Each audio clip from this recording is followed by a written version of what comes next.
It's because we're going into town. Also, if you look at it, yeah, and also if you kind of look at it from a distance, like shade, I mean, the black areas kind of look like train tracks. The connecting train tracks, but yeah. Yeah, it's like a train set that you want as a child, but then you sort of think, and your parents are like, that costs money. Why don't you just play on the road or something? Yeah, I don't care. Whatever. Anyway, we are now loading. Thanks for the the demonstration.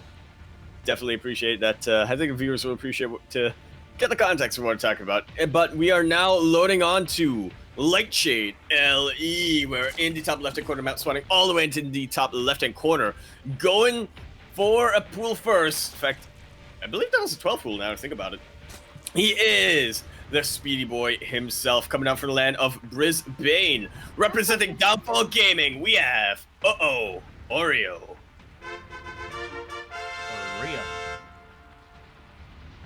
Yeah, area. And spawning here in the bottom right, the Red Protoss from Malaysia. Give it up for Orco.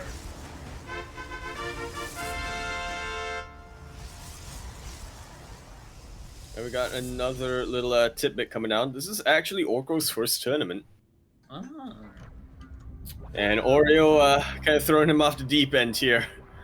And this best of one. Now, it did get scouted by Orco with the probe. So, really, it is a little... we'll see how he's able to defend against this. Oh, Reagan got wall set up. Yeah, he needs to get that gateway. But it's wide open, Quirky. It is wide open. The Lings are in. And they can take out this Artosis pylon, this Kuro pylon, if you will. Chrono Boost is not going to let that Zealot come out inside. But the probes help! But they do not. Another pylon trying to get thrown down, but the probe gets pulled away at the last second. That Zealot was so close to finishing. Well, he has got that second gateway. Should have enough to get at least a Zealot. Okay, should be able to get the... Should be trying to get another Zealot out here, and Orco, I like that he's already playing ahead, already going to be, getting another pylon here, just to really secure his position. But Oreo is not quite lighting up. He sent a couple more links, and now he's satisfied with the damage. I mean, already 7 probes have gone down. This can absolutely turn the tides. Once again, the pylon being taken out, and the Zealot with that surround will be going back to Ire. Yeah, that's what I just found out. That's exactly what that death animation of a Zealot is. Yeah. It's them getting transported back up into well, Ire or wherever the ship is, Spirit of Doom, whatever, to get made into Immortals / Dragoons. That's what that little wisp is at the end. So attracted. Or if it was like the original Warhammer 40k, it would be based on the Elder, and that soul would be going straight to Slanesh to get tormented for eternity.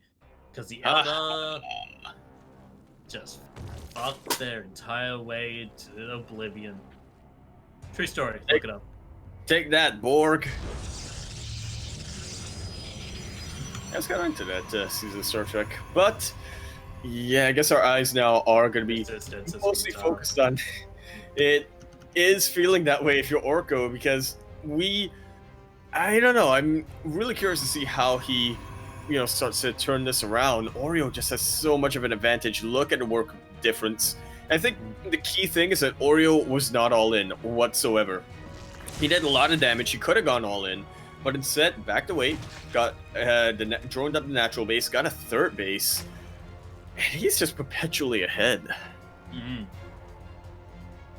Unless Orco does something spectacular in the next 2 to 3 minutes, most likely it would be just, Oreo macroing up until he feels like he can just take out the entirety of Orco's infrastructure and just move his way to victory.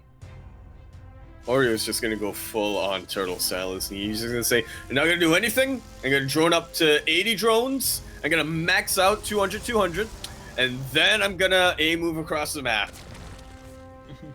Nah, that's not typically how Oreo likes to play things. He's a lot more of an active Zerg player.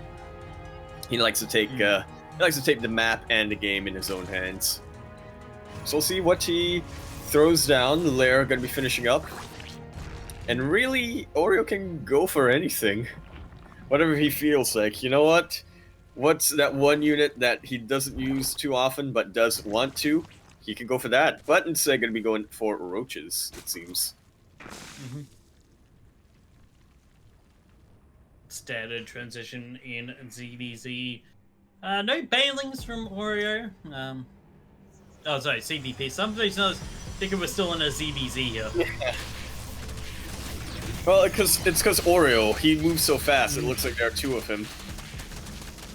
And that's why he may be thinking, you know, it's a ZvZ as he fights himself. Sentry's coming out here. Force fields will be invaluable in a defense, but still, it's not going to do too much. Hello, drone. What are you doing? Yeah, the little drone that thought that could. You know what, I noticed this the other day about drones. They never actually touch the ground. Yeah, because they're always floating. Same with probes, and technically the same with SEVs. That's why drones don't get affected by creep movement bonuses and all that. So technically floating. That's true. See, the weird thing is I always rationalize the SEVs and the probes by thinking like, okay, they're mech units. They're probably like have jetpacks or whatever, or hovering. But then I realized the drones, when it does its wavy thing with its fins, it's not to touch the ground. They're basically stingrays. And they're floating through the air. They have mastered not aerodynamics, but the other dynamic. Floating dynamics. Alright, massive push coming out from Oreo. And this is, I mean, I'm just looking at the army supply difference right now, and Orco, he's a little bit behind, to say the least.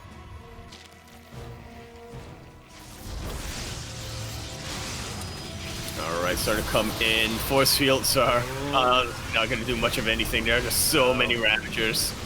And this is the killing blow. This is Oreo asserting himself. That Kuro pylon is not even going to go down. GG is called. Well played. Oreo. Moving on to the next round. Right. Yeah, going to be facing, if I'm not mistaken, Exodash. No, going to be facing Starduck. Oh, but we have to go up to the upper bracket. Oh, what a shame.